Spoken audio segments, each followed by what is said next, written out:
Hello friends, मी Vishakha global online मराठीमध्ये आपल्या सर्वांचं स्वागत आहे. आजच्या व्हिडिओमध्ये आपण बघणार आहोत कवयित्री बहिणाबाई चौधरी उत्तर महाराष्ट्र विद्यापीठ जळगाव पेठ 2021 साठी रिसर्च मेथॉडॉलॉजी म्हणजे संशोधन कार्यप्रणालीवरती सेशन बघणार आहोत, ज्याच्यामध्ये आपल्याला MCQ थ्रू कन्सेप्ट क्लिअर करायचे आहेत. या एक्झामला क्लिअर करण्यासाठी आपल्याला माहिती ही एक्झाम आता 14 डिसेंबरला आहे आणि आपल्याला लवकर कव्हर करायचा आहे हा सिलेबस रिसर्च मेथॉडॉलॉजीचा. सुरू करायचं सेशनला. लेक्चर सुरू करण्यापूर्वी एक महत्त्वाची गोष्ट सगळ्यांसाठी अशी आहे, जे स्टुडंट्स या एक्झामसाठी प्रिपरेशन करत आहेत, ज्यांना ही पेट एक्झाम क्लिअर करायची आहे, त्यांच्यासाठी जे 14 तारखेपर्यंत आपण एक्झाम प्रिपरेशनला आणखीन वेळ देऊ शकतो. या कंप्लीट कोर्सनुसार आम्ही तुमच्यासाठी हा कंप्लीट कोर्स घेऊन आलो आहोत, ज्याच्यामध्ये तुम्हाला फुल सिलेबस व्हिडिओ लेक्चर्स मिळणार आहेत, फुल सिलेबस नोट्स मिळणार आहेत, इंग्लिश आणि मराठी दोन्ही लँग्वेजमध्ये 20 फुल सिलेबस टेस्ट मिळणार आहेत आणि ह्याचा उपयोग तुम्हाला ही एक्झाम क्लिअर करण्यासाठी होणार आहे.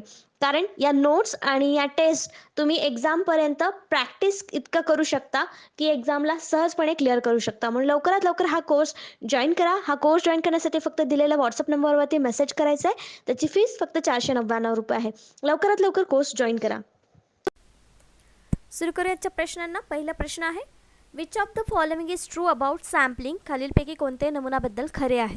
जेव्हा आपल्याला रिसर्च करायचा असतो त्या रिसर्चमध्ये आपण सॅम्पल्स निवडत असतो, नमुना निवडत असतो एखाद्या विषयावरती आपल्याला जेव्हा रिसर्च करायचा असतो तेव्हा, आणि त्यावरून जो आपल्याला डेटा मिळतो त्याच्यावरती मग आपण आपलं कन्क्लुजन मांडत असतो आणि आपलं रिसर्च पूर्ण करत असतो. तर ते नमुना काय आहे किंवा त्याच्यातला कुठलं स्टेटमेंट हे बरोबर आहे नमुनाबद्दल ते आपल्याला सांगायचं आहे या क्वेश्चनमध्ये. ऑप्शन्स आहेत, sample is a part of population, नमुना हा लोकसंख्येचा एक भाग आहे. Sampling saves time, money and energy, नमुना घेण्याचे वेळ, पैसा आणि ऊर्जा वाचवते नमुना घेतल्याने. Sampling helps in estimating sampling error, सॅम्पलिंगमुळे सॅम्पलिंग त्रुटीचा अंदाज घेण्यात मदत होते. D all of the above, वरील सर्व. तर नमुना का घेतात म्हणजे त्याच्यावरून आपल्याला पुढची गोष्ट डेटा मिळवण्यासाठी सॅम्पल्स का घेतात, तर तो एक लोकसंख्येचा भाग असतो. बरोबर आहे, कारण आपण लोकसंख्येमधूनच एखादे वेगवेगळे सॅम्पल्स घेतो. कुठलाही विषय निवडतो आपण तेव्हा लोकसंख्येमधलाच एक भाग घेतो. म्हणजे sample is a part of population हे स्टेटमेंट बरोबर आहे. B, sampling saves time, money and energy, B सुद्धा बरोबर आहे, कारण एखादा सॅम्पल जेव्हा आपण घेतो तेव्हा आपल्याला 10 सॅम्पल्स सेम तशाच घेण्याची गरज नसते. सॅम्पल म्हणजेच एक गोष्ट की 10पैकी एक घ्यायचं, 10 जेव्हा सेम असतात त्यातला एक घ्यायचं, चेक करायचं, मग ते बाकीचं पण त्याच्यावरचं कन्क्लुजन आहे ते सेम लागू होणार बाकीच्या 9 जणांना. म्हणजेच इथं आपला टाईम वाचतोय. 10 जणांचा माहिती घेण्याच्या ऐवजी एका जणाची माहिती घेतली तर तिथे आपला टाईम वाचतोय, मनी वाचतोय, एनर्जी वाचते. म्हणजे बी स्टेटमेंट देखील बरोबर आहे. See, sampling helps in estimating sampling errors, sample म्हणजे आधीच्या ज्या चुका झालेल्या आहेत त्या त्रुटी टाळण्यासाठी सॅम्पल्स आपल्याला मदत करतात, किंवा जे चूक होणार आहे पुढे त्याच्याबद्दल अंदाज येण्यासाठी आपल्याला सॅम्पल्स मदत करतात. हे पण स्टेटमेंट बरोबर आहे. मग आपल्या इथं करेक्ट आन्सर कुठला येणार? तिन्ही स्टेटमेंट खरे आहेत सॅम्पलिंगबद्दल किंवा नमुन्याबद्दल. मग आपलं करेक्ट आन्सर इथे येणार आहे D all of the above, वरील सर्व स्टेटमेंट्स जे आहेत ती सॅम्पलिंगबद्दल खरी आहेत किंवा नमुन्याबद्दल खरी आहेत. Sampling is a process used in statistical analysis in which a predetermined number of observations are taken from the larger population. तर सॅम्पलिंग म्हणजे काय सांगितलेलं आहे की खूप मोठ्या लोकसंख्येतून काही स्टॅटिस्टिकल मेथडनी म्हणजे सांख्यिकीय मेथडनी चॉईस केलेलं म्हणजे निवडलेले लोक असतात त्याला आपण सॅम्पल्स असं म्हणू शकतो. The methodology use to sample form a larger population depends on the type of analysis being perform, but it may include simple random sampling or systematic sampling. हां, सिम्पलचे वेगवेगळे टाईप्स आहेत. Random sampling, systematic sampling. काल पण आपण काही types बघितले, cluster sampling, Kota sampling, जे काही प्रकार आहेत सॅम्पलिंगच्या त्या प्रकारानुसार ते वेगवेगळे सॅम्पल्स आपण निवडत असतो. पण ते कशामधून निवडतो तर लार्जर नंबर ऑफ पॉप्युलेशन म्हणजे खूप मोठ्या लोकसंख्येतून हे सॅम्पल्स आपण निवडत असतो. तर सॅम्पलिंग काय आहे? एक प्रोसेस आहे कशाची? मोठ्या लार्जर पॉप्युलेशनमधून थोडं आपल्याला ऑब्झर्वेशनसाठी किंवा आपल्याला अभ्यास करण्यासाठी नंबर्स निवडणे किंवा काही लोक त्याच्यामध्ये निवडणे, त्याला आपण सॅम्पलिंग म्हणू शकतो. Next question, sampling cases means, नमुन्याची प्रकरणे म्हणजे काय? केस जसं नमुना असतो त्याचे केसेस असतात वेगवेगळे, सॅम्पलिंग केसेस ज्याला आपण म्हणतो. तर ते सॅम्पलिंग म्हणजे नमुन्याची प्रकरणे म्हणजे काय? ऑप्शन्स आहेत, sampling using a sampling frame, sampling frame वापरून एक नमुना तयार करणे. Identifying people who are suitable for research, संशोधनास योग्य लोक असे ओळखणे. Literally the researchers brief case, अक्षरशः संशोधकाचे संक्षिप्त प्रकरण असतं. Sampling of people, newspaper, television programmes etcetera, लोकांचे नमुने घेणे, वर्तमानपत्रे, दूरदर्शन कार्यक्रम इत्यादी. सॅम्पलिंग केसेस म्हणजे उदाहरणं असं म्हणू शकतो आपण. सॅम्पल काय काय असू शकतात त्यांना सॅम्पल केसेस असं आपण म्हणू शकतो. मग आपल्या या ऑप्शन्सपैकी करेक्ट ऑप्शन काय असणार आहे इथे? D, sampling of people, newspaper, television programmes etcetera, these are the sampling cases. नमुन्याची प्रकरणं आहेत किंवा उदाहरणं आहेत असं आपण म्हणू शकतो. म्हणून आपलं करेक्ट आन्सर तर डी आलेलं आहे.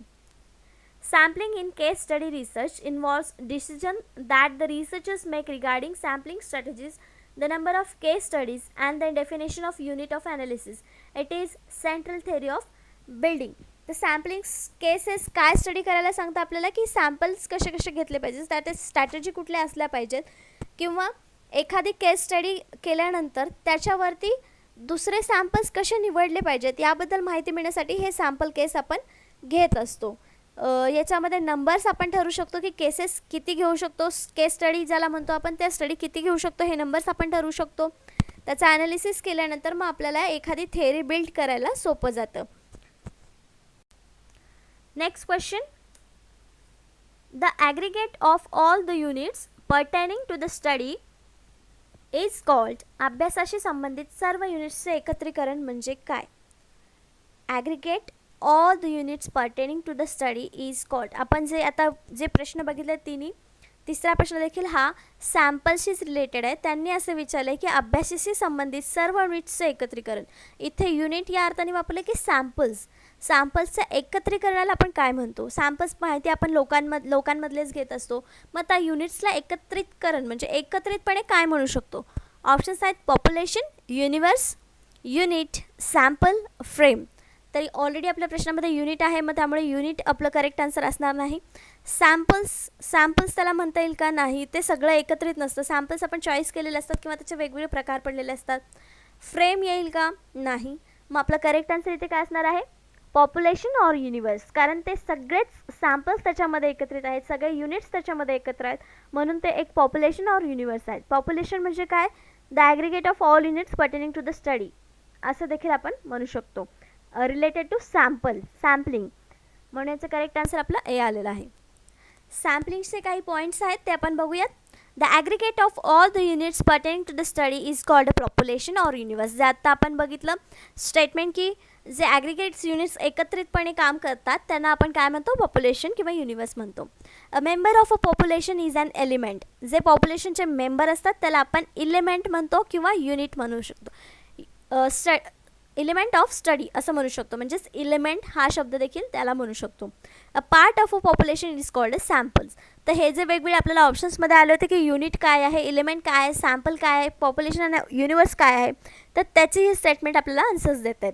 The aggregate of all units pertaining to the study is population. The member of population is element. A part of the population is a sample. The process of drawing a sample from the population is called sampling. सॅम्पलिंगची ही व्याख्या थोडक्यात करता येईल आपल्याला की the process of drawing a sample from population. The list of sampling units from which a sample is taken is called sampling frame. Sampling फ्रेमची व्याख्या इथे काय दिलेली आहे? लिस्ट, जे सॅम्पल युनिट्स आहेत त्या सगळ्यांची लिस्ट, त्याला आपण सॅम्पलिंग फ्रेम असं म्हणू शकतो. ह्या सॅम्पलिंगच्या काही कन्सेप्ट आहेत, छोटे छोटे आहेत, ते आपल्याला लक्षात ठेवायचे आहेत. नेक्स्ट क्वेश्चन आहे 4 नंबरचा. Dash dash refers to those elements from which samples are specifically chosen or selected for research. Dash dash त्या घटकांचा संदर्भ आहे ज्यातून नमुने विशेषतः निवडले जातात किंवा संशोधन निवडले जातात. आपल्याला प्रश्न असा दिलेला आहे की ज्यातून आपण सॅम्पल्स निवडतो, जे एलिमेंट्स असतात ते सॅम्पल्ससाठी निवडलेले जातात, ते कुठल्या गटातून किंवा कुठल्या गोष्टीतून निवडले जातात.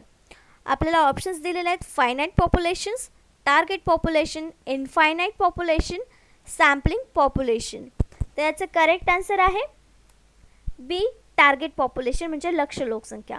हे याचं करेक्ट आन्सर आहे, कारण आपण सगळ्याच सॅम्पल्समधून, सगळ्या पॉप्युलेशनमधून आपण रिसर्च करत नाही. आपण रिसर्च करताना एक स्पेसिफिक टार्गेट पॉप्युलेशन बघतो आणि त्यातून मग सॅम्पल्स निवडतो.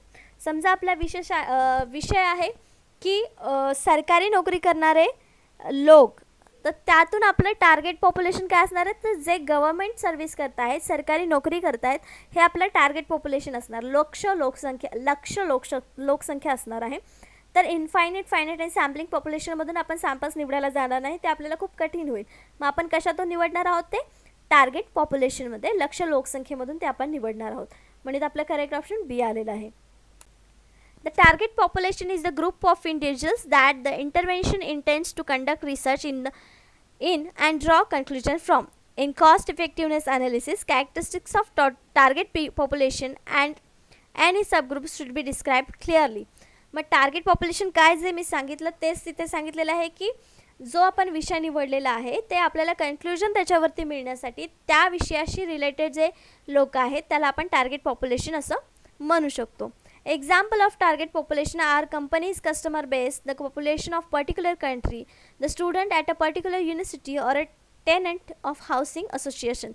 हे वेगवेगळे एक्झाम्पल दिलेले टार्गेट पॉप्युलेशनचं. जेव्हा आपण कस्टमरशी रिलेटेड काहीतरी रिसर्च करत असू तेव्हा आपला टार्गेट पॉप्युलेशन असणार आहे कंपनीज कस्टमर बेस. त्यानंतर the population of particular country, एखाद्या कंट्रीचं आपण जेव्हा रिसर्च करणार असेल तेव्हा पॉप्युलर कंट्रीचे पॉप्युलेशन जे आहे ते आपलं पॉप्युलेशन टार्गेट असणार आहे. नंतर the student at a particular university, एखाद्या युनिव्हर्सिटीचं जेव्हा आपण रिसर्च करणार असेल तेव्हा आपला टार्गेट पॉप्युलेशन हे त्या पर्टिक्युलर युनिव्हर्सिटीचे स्टुडंट्स असणार आहेत. अशा प्रकारचं एक्झाम्पल आपण देऊ शकतो टार्गेट पॉप्युलेशनसाठी. नेक्स्ट क्वेश्चन आहे 5th नंबरचा. अ member of population is called, लोकसंख्येच्या सदस्याला असे म्हणतात. मग अशी आपण सॅम्पलिंगच्या एक्सप्लेनेशनमध्ये सॅम्पलिंगविषयी क्वेश्चन होता आपला, त्याच्यामध्ये आपण सॅम्पलिंगचे छोटे छोटे कन्सेप्ट बघितल्या होत्या. त्यामध्ये ही लाईन हे स्टेटमेंट सेम जसंच्या तसं होतं. अ member of a population is called dash dash. तर आपले ऑप्शन्स आहेत एलिमेंट्स घटक, डेटा, फॅमिली कुटुंब, ग्रुप गट. त्याचं करेक्ट आन्सर आहे ए एलिमेंट्स घटक. अ member of a population is called element. Elements sampling or direct element sampling is a sampling method whereby every unit, that is person, organization, group, company, etc. has an equal chance of being selected to be included in a research sample. तर जेव्हा आपण sample म्हणून element निवडतो तेव्हा त्याच्यामध्ये पर्सनचं नाव असू शकतं, organisation असू शकतं, ग्रुप असू शकतो किंवा कंपनी असू शकते. यापैकी काही असू शकतं एलिमेंट सॅम्पलिंगमध्ये. तर आपलं जे स्टेटमेंट होतं की जे सॅम्पल्स असतात, पॉप्युलेशन असतात, त्यांना आपण एलिमेंट्स म्हणू शकतो. मग इथे आपलं करेक्ट आन्सर एलिमेंट आहे. नेक्स्ट क्वेश्चन आहे 6 नंबरचा. The population to be sampled is divided into units which are known as. नमुने घेण्याची लोकसंख्या युनिट्समध्ये विभागली गेली आहे त्याला असे म्हणून ओळखले जाते. आपण नमुने जेव्हा घेतो तेव्हा काही युनिट्समध्ये त्याची विभागणी करतो आणि एखादं युनिट मग आपल्याला रिसर्चसाठी आपण घेतो, त्याला काय म्हणतात. Options sampling frame, sampling errors, sampling gap, sampling units. त्याचं करेक्ट आन्सर आहे डी सॅम्पलिंग युनिट्स. आपल्याला क्वेश्चनमध्येच आन्सर विचारेल डिवायडेड इंटू युनिट्स, त्याला काय म्हणतात, सॅम्पलिंग युनिट्सला काय म्हणतात असं विचारलेलं आहे. Sorry, the population to be सॅम्पल्ड, जे पॉप्युलेशन सॅम्पल म्हणून आपण घेणार आहे, जे युनिटमध्ये डिवाईड झालेले आहेत त्यांना काय म्हणणार आहे. क्वेश्चनमध्येच आन्सर आपल्याला मिळालं की सॅम्पलिंग युनिट्स असं त्याला म्हणतात. म्हणजे करेक्ट आन्सर आपल्याला जे मिळालेलं आहे ते आहे D. In the context of market research, a sampling unit is an individual person. Sampling unit कशाला म्हणतात तर individual personला म्हणतात. In the context of market research, sampling units are taken from entire population. Sample units कशातून घेतो आपण तर जे सर्व लोकसंख्या आहे त्याच्यातून आपण sampling units निवडत असतो. Such as a country, customer database or region and put into a smaller group to form a research sample. Research sample मिळवण्यासाठी आपण त्याचे वेगवेगळे विभाग करतो, डिव्हिजन करतो, सबग्रुप्स करतो आणि त्याला मग आपण सॅम्पलिंग युनिट्स असं म्हणतो. This groups of unit is then use to research, analyse, draw conclusion on it. हे युनिट्स मग नंतर आपण रिसर्चसाठी पुढे घेतो आणि नंतर त्याच्यावरती विश्लेषण करतो, ऑब्झर्वेशन करतो आणि मग त्यातून एक कन्क्लुजन आपण काढतो जो आपल्याला रिसर्चमध्ये काढायचा आहे किंवा जे आपल्या रिसर्चचा हायपोथिसिस आहे ते क्लिअर करणं किंवा त्याच्यावरती काय कन्क्लुजन निघते हे क्लिअर करणं हे नंतरची प्रोसेस होते जेव्हा आपण युनिट्सला डिवाईड करून मग एखादं युनिट आपण आपल्या स्टडीसाठी चॉईस करतो तेव्हा. नेक्स्ट क्वेश्चन आहे 7th नंबरचा. Which of the following are steps in sampling process. Sampling प्रक्रियेत खालीलपैकी कोणती पायरी आहे. ऑप्शन्स आहेत डिफायनिंग टार्गेट पॉप्युलेशन, लक्ष्य लोकसंख्या परिभाषित करणे, selecting and identifying the sample method, नमुना पद्धत निवडणे आणि ओळखणे, चूजिंग सॅम्पलिंग फ्रेम निवडणे आणि D all of the above वरील सर्व. तर सॅम्पलिंग प्रक्रियेत कुठली पायरी आवश्यक आहे किंवा कोणती पायरी आहे हे आपल्याला सांगायचं आहे. तर यामध्ये तिन्ही जे ऑप्शन्स आपल्याला दिलेले आहेत ABC, ते तिन्ही ऑप्शन्स आपल्याला आवश्यक असतात सॅम्पलिंग निवडण्यासाठी किंवा सॅम्पलिंग प्रक्रियेमध्ये. मग इथं आपला करेक्ट आन्सर काय येणार आहे? D, all of the above, वरील सर्व या सॅम्पलिंगच्या पायऱ्या आहेत किंवा सॅम्पलिंग प्रोसेसच्या पायऱ्या आहेत. That is defining target population, कारण टार्गेट पॉप्युलेशन निवडल्यानंतरच आपण मग ॲनालिसिससाठी किंवा इन्फॉर्मेशन घेण्यासाठी त्यांना निवडू शकतो. त्याच्यानंतर आपण selecting and identifying sample method निवडणं ही तेवढंच गरजेचं असतं. कुठली मेथड निवडायची आहे ती ओळखणं, की कुठली सॅम्पल मेथड इथे योग्य असेल किंवा त्यातून आपल्याला योग्य कन्क्लुजन मिळेल, ते पण तितकंच महत्त्वाचं असतं. म्हणून याचाही समावेश आपल्याला सॅम्पलिंग प्रक्रियेत करावा लागतो. आणि सॅम्पलिंग फ्रेम निवडणं हे तर सगळ्यात महत्त्वाचंच आहे.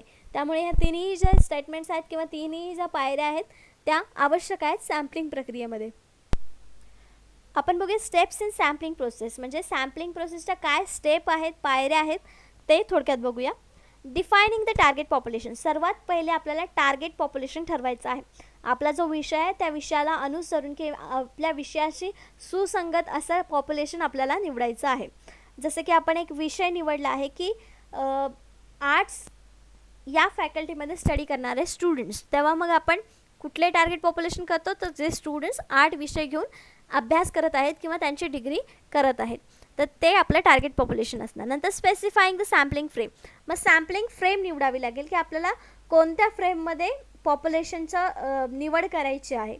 त्यानंतर स्पेसिफाईंग द सॅम्पलिंग युनिट्स, मग युनिट्स वेगळे करायचे आहेत आपल्याला. त्यामध्ये पण देखील आपल्याला जर आर्ट्समध्ये एखादा स्पेशल विषय घ्यायचा असेल आणि त्यातले मग स्टुडंट निवडायचे असेल, तेव्हा आपल्याला ते युनिट्स बनवावे लागतील. कुठल्या कुठल्या विषयाचे आर्ट्स फॅकल्टीमधले स्टुडंट्स आहेत ते युनिट्स आपले तयार होतील. सिलेक्टिंग ऑफ सॅम्पल मेथड, मग मेथड आपल्याला कुठली यूज करायची आहे, त्याच्यामध्ये क्वेश्चनायर यूज करणार आहे की कशी इंटरव्ह्यू घेणार आहोत त्या स्टुडंट्सचा आपण, त्यातली एखादी मेथड आपल्याला निवडावी लागेल जेव्हा त्यांच्याकडून डेटा कलेक्ट करायचा असेल तेव्हा. मग डिटर्मिनेशन ऑफ सॅम्पल साईज, मग सॅम्पलची साईज किती घ्यायची आहे? सगळ्या देशातल्या युनिव्हर्सिटीमधल्या स्टुडंट्स घेऊन चालणार आहे का आपल्याला? नाही. मग प्रत्येक स्टेटमधल्या एका युनिव्हर्सिटीचे स्टुडंट्स घेऊन चालेल का? तसंही करू शकतो. किंवा एकाच युनिव्हर्सिटीमधल्या प्रत्येक एक स्टुडंट घेतला तरी पण आपली प्रोसेस तिथे सॅम्पल साईज डिसाईड होऊ शकते. स्पेसिफाईंग द सॅम्पलिंग प्लॅन, मग सॅम्पलिंग प्लॅन काय आहे आपला, किती स्टुडंट आपण घेणार आहे, मग त्याच्यावरून आपला रिझल्ट कसा येणार आहे, हे सगळं आपण प्लॅन करू शकतो. सॅम्पलिंग प्लॅन ज्याला आपण म्हणू शकतो.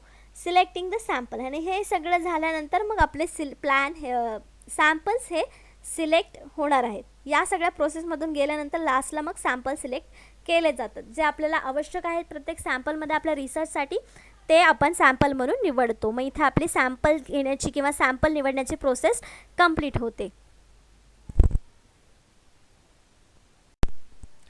नेक्स्ट क्वेश्चन 8 नंबरचा, पॉप्युलेशन व्हॅल्यू इज कॉल्ड, लोकसंख्या मूल्याला असे म्हटले जाते. काय म्हटलं जातं? लोकसंख्येचे मूल्य जे असतं त्याला आपण काय म्हणतो?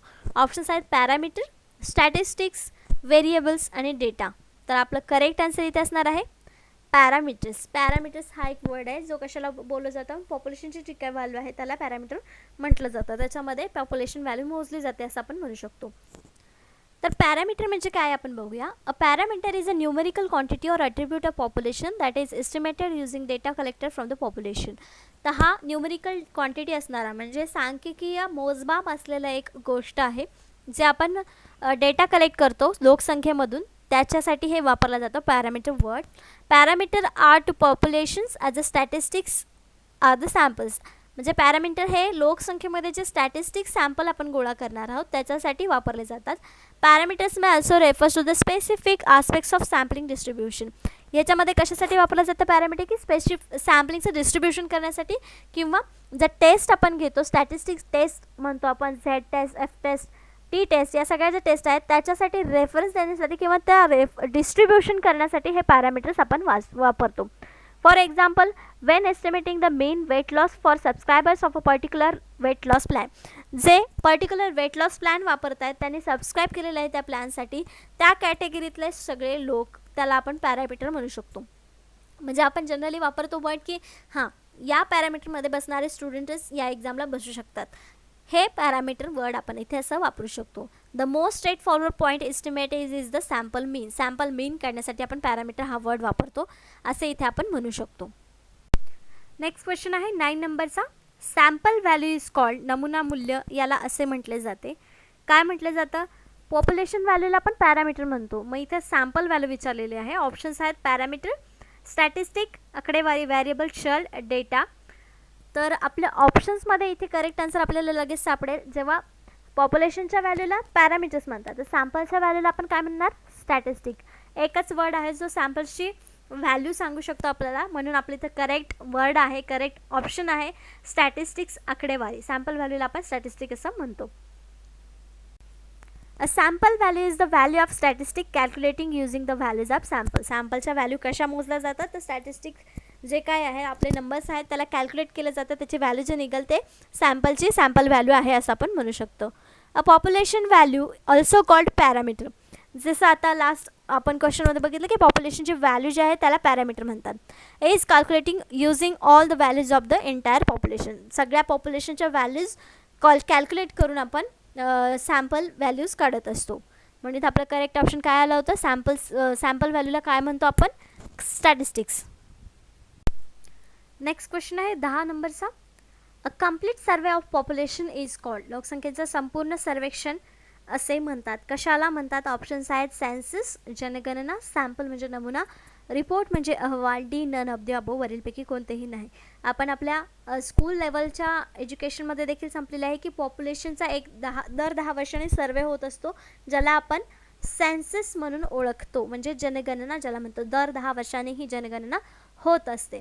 तर आपल्या इथे करेक्ट आन्सर देखील ए आहे, सेन्सस, जनगणना. A complete survey of population is called census, जनगणना.